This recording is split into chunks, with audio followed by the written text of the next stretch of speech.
김혜희 교수님이 그렇게 말씀하시니까 더 정말 따라야 되겠다 이런 생각이 드는데요. 그러니까 결국 동학개미운동 한참 이제 투자 붐이 불었던 건데 그 개별 투자자들이 그렇게 큰 재미는 못 봤을 것이다 이렇게 추측을 하시는 거네요. 그렇죠. 우리가 2019년에 주식 투자 인구가 한 600만 명이었는데요.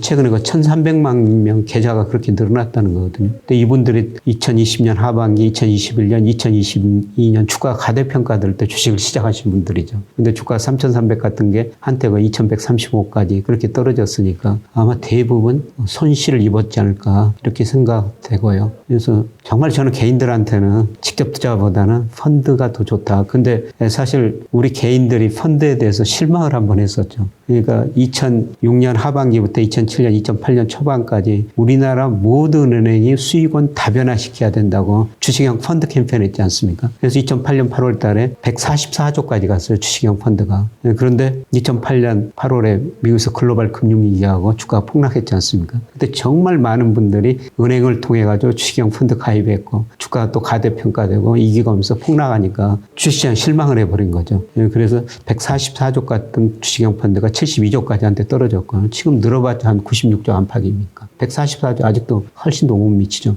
그때 아마 큰 거 실망을 금융회사도 줬기 때문에 펀드에 그렇게 개인들이 지금 참여하고 있지는 않는 것 같습니다만 근데 동학개미운동을 통해 가지고 펀드보다 내가 하는 게 나아. 그래가지고 직접 참여했지 않습니까? 근데 이번에도 실패죠. 그래서 그렇기 때문에 펀드로 좀 일부가 자금이 들어오라 보고 있습니다. 그 기억을 잊는 데는 좀 시간이 걸릴 것 같습니다. 어떤 분들은 그냥 그 올웨더 포트폴리오 뭐 이런 식으로 분산해놓고 그냥 기다리는 게 제일 좋은 방법이다 이런 주장을 하잖아요. 사실 그 이론에 대해서 이제 윌리엄 샤프가 분산 투자가 리스크를 높이지 않으면서도 수익률을 높일 수 있는 유일한 방법이다. 그래서 뭐 어떤 분들은 이게 유일한 공짜 점심이다. 뭐 이런 이론이 그 수학적으로 밝혀져 있잖아요. 그래서 가장 유명한 뭐 브리지 워터의 그 레이 달리오 같은 헤지 펀드 매니저인데도 불구하고 그 올웨더 포트폴리오를 발표를 했고 그걸 또 추종하는 사람들이 많거든요. 근데 교수님 같은 그런 입장에서는 아까 말씀하신 대로 예측을 하시고 어느 정도 내 포트폴리오를 이렇게 조정하시는 이런 쪽에 수심 전문가신데 이 올웨더 포트폴리오에 대해서는 어떻게 게으르게 보시는지 아니면 그것이 맞다고 생각하시는지 일반 투자자 관점에서 장기적으로는 맞죠. 제가 비중 조절하고 줄이고 늘렸는데 그게 제가 정확한 시기를 알 수 없지 않습니까? 오르는다 그러는데 주가가 떨어지면 제 비중이 잘못되면 수익률이 낮을 수가 있고. 근데 장기적으로 뭐 우리나라 코스피 상승률이 월 평균 상승률이 2000년부터 작년 12월까지 해보니까요. 우리 소비자 물가는 2.3%예요. 근데 코스피는 약 9%거든요. 그러니까 거기에 맞는 포트폴리오만 구성해 놨으면은 은행 이자나 훨씬 더 많은 수익을 올릴 수가 있다는 것이죠. 그래서 대표적으로 코덱스 200 같은 뭐 이런 여러 ETF가 있지 않습니까? 우량주로 구성된 ETF 하나 사놓으면은 그거 기다리면은 은행 이자보다 높고 물가보다는 뭐 두세 배 더 실질 가치를 좀 보전해 준다는 겁니다. 그래서 그런 우량 종목으로 보유하는 펀드 같은데 뭐 장기 보유하고 있으면 좀 괜찮을 것 같습니다. 그 레오 달리오 포트폴리오 보니까 주식 3, 뭐 채권, 뭐 해외 채권, 국내 채권에서 6, 그다음에 원자재, 금 같은 것 1 또는 뭐 15% 이 정도의 비중인 것 같더라고요. 교수님께서 물론 이제 그때그때 포트폴리오는 달라지겠습니다만 교수님께서 보유하고 계신 포트폴리오를 기본적인 포트폴리오가 있다면 공개를 한번 해주시면 감사하겠습니다. 저는 뭐 우리나라 가계 자산 중에서 78%가 실물 자산이지 않습니까? 부동산 76%고 22%가 금융 자산인데 저는 금융 자산 60%고요. 그다음에 실물 자산 40%밖에 안 됩니다.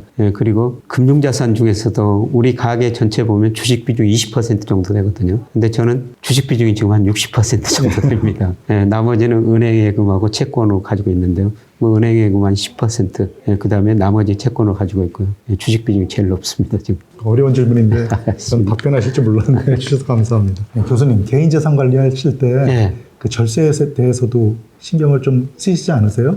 저는 뭐 그쪽에다는 큰 뭐 신경 안 쓰고 있습니다. 가끔 그 금융회사 가면은 이러이러한 방법으로 절세하십시오. 뭐 그런 식으로 권유를 하고 그래서 그런 거 절세 관련 직시험 같은 것도 한번 가입해 본 적이 있습니다. 근데 저는 기본적으로 생각이 주식이든지 채권이든지 많이 투자해가지고 세금 많이 내자. 그런 생각이기 때문에요. 저는 뭐 절세에 대해서는 사실 그렇게 큰 관심이 지금까지는 없었고요. 근데 물론 제가 5월에 종합 종합소득 신고를 합니다만은 그때 그 세무사가 제 소득 전부 계산해가지고 이러이러한 만큼 세금 나왔습니다. 그때 보니까 세금이 엄청 많이 나오더라고요. 이랬을 때 절세를 좀 해야 되겠다 이런 생각이 들었었습니다만은 예, 저는 기본적으로 그냥 투자해서 수익을 많이 내고 예, 그만큼 세금을 내자 예, 그런 생각을 갖고 살고 있습니다. 예. 그 제가 어떤 그 프로에서 대담하시는 걸 보니까 국민연금을 조금 늦게 받으셨다. 예. 좀 미뤘다 이런 예. 얘기를 하셨는데 사실 요즘 하도 오래 사는 시대다 보니까 예. 이 맨 마지막에 투자를 그만두고 언젠가 쌓아놓은 돈을 가지고 써야 하는 이런 시점 잠수 예. 리스크라고 얘기를 하더라고요. 예. 그 시점이 왔을 때 이 국민연금을 좀 늦게 받는 게 유리하다고 생각하셔서 예. 그렇게 하셨을 것 같은데요.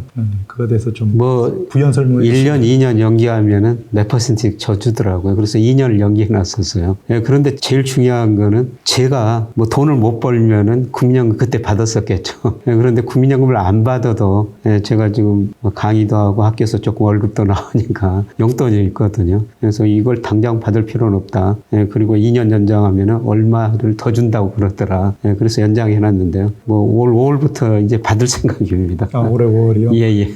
그러면 그 종신연금이라고 하는 거는 그 수명하고 관련이 있잖아요. 예. 늦게 받는 게 유리하냐, 일찍 받는 게 유리하냐 이걸 따질 때 그렇죠. 내가 언제 살지를 알아야 되는데 예. 교수님이 판단하시기에는 그래도 좀 늦게 받는 게 대체적으로 뭐 알 수는 없지만 예. 유리할 거다 이렇게 판단하신 건가요? 그렇죠. 사실 제가 얼마 살지는 모르죠. 예, 그런데 요새 워낙 그 수명이 길어진다고 그러니까 뭐 오래 살 것 같다고 그러면 좀 연기해서 매월 더 받는 게 좋죠. 제가 2년 연기하니까 거의 매달 받는 돈이 20만 원 정도 늘어나더라고요. 14% 늘어났을 겁니다. 예. 그렇게 늘어나니까. 그런데 제가 어떤 식으로 해가지고 빨리 죽으면 덜 받는 거고요. 그렇죠. 예, 그거는 좀 미래 우리 수명이 그거는 뭐 하늘의 뜻이니까. 예, 그런데 제가 그때 연기한 거는 지금 제가 그 돈 받아가지고 뭐 쓸 필요 없다. 지금 쓸만한 돈이 계속 생기고 있다. 그래서 연기한 겁니다. 예, 맞습니다. 급하면은 또 예. 연기하고 싶어도 할 수 없고 예. 오히려 당겨받아야 될 수도 예, 있는데 그렇습니다. 여유가 있으시니까 그런 상황이 되셨으니까 그랬던 것 예. 같습니다. 예, 오늘 김영익 교수님 모시고요. 아주 정말 유익한 이야기 많이 들었습니다. 감사합니다. 예, 고맙습니다.